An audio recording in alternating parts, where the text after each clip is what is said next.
السلام عليكم ورحمة الله تعالى وبركاته. مرحبا بكم متابعينا الأعزاء من جديد في دورة التعديل الصوتي باستخدام برنامج Adobe Audition CC. درسنا لهذا اليوم سوف يكون عن كيفية عمل تأثيرات خاصة بك باستخدام برنامج Adobe Audition CC. نبدأ على بركة الله. أولا سنقوم بتسجيل مقطع صوتي باستخدام برنامج Adobe Audition CC.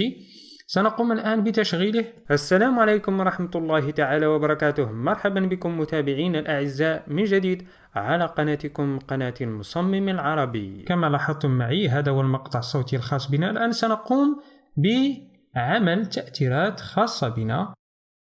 سنقوم الآن بالذهاب إلى هنا وعمل هذا التأثير الذي قمت بإعداده سابقا. لاحظوا معي التأثيرات الموجودة به.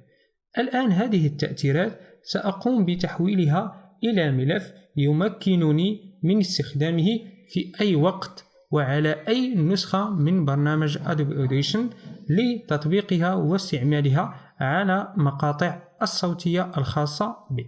نبدأ على بركة الله. كما لاحظتم معي الآن سنقوم بتشغيل المقطع ونرى قبل وبعد إضافة التأثيرات. السلام عليكم ورحمة الله تعالى وبركاته. مرحبا بكم متابعين الأعزاء من جديد على قناتكم قناة المصمم العربي. كما لاحظتم معي التأثيرات مفعلة.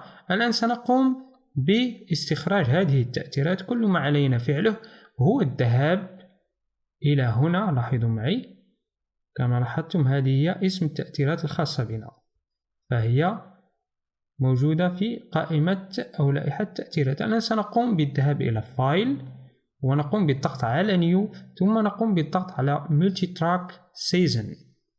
بعد ذلك سنقوم باختيار اسم للتراك الخاص بنا، ثم نقوم بترك الإعدادات الأخرى كما هي ونقوم بالضغط على أوكي. تابعوا معي جيدا.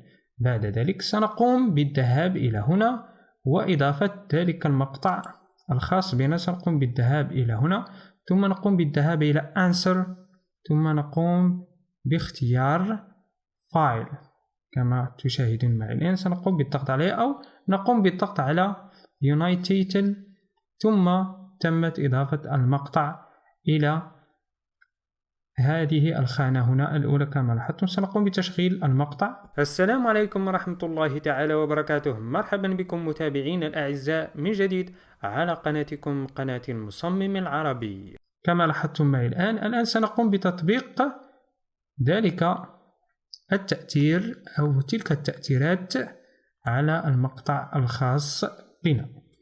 سنقوم الآن بالذهاب إلى هنا. لاحظوا معي إلى هنا Track Effect، ثم نقوم باختيار نفس التأثير الذي قمنا بتشغيله سابقا، عربي Voice Over Effect.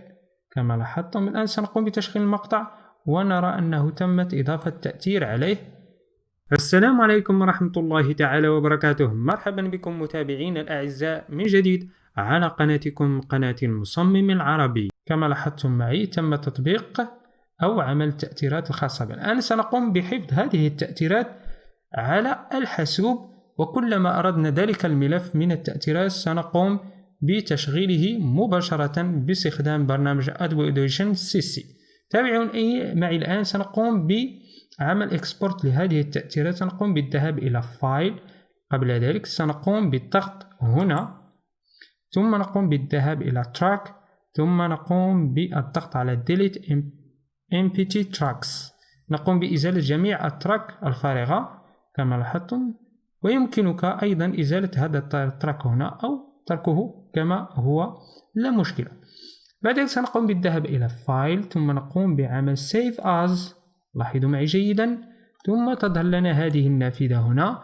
سيطلب منك اسم عمل هذه التأثيرات. سنقوم بتسميتها عربي Voice Over على هذا الشكل.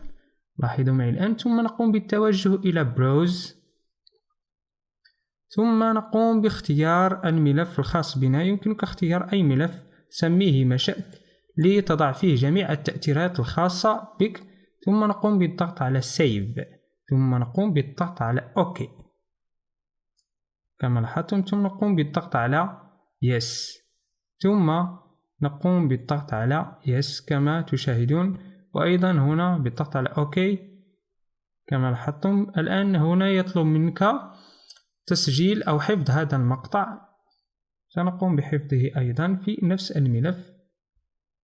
جيد جدا. لاحظوا معي الآن تمت إضافة التأثيرات، ولكن قبل ذلك من التأكد يجب الضغط على سيف لعمل حفظ للتأثيرات. الآن سنقوم بالذهاب إلى هنا. لاحظوا معي في الطريق الفارغ لا تأثيرات موجودة، ولكن على المقطع نجد أنه تمت إضافة التأثيرات. سنقوم الآن بغلق كل النوافذ الخاصة بهذا البرنامج. لاحظوا معي، ثم نقوم بالذهاب إلى فايل، ثم نقوم بالضغط على Open.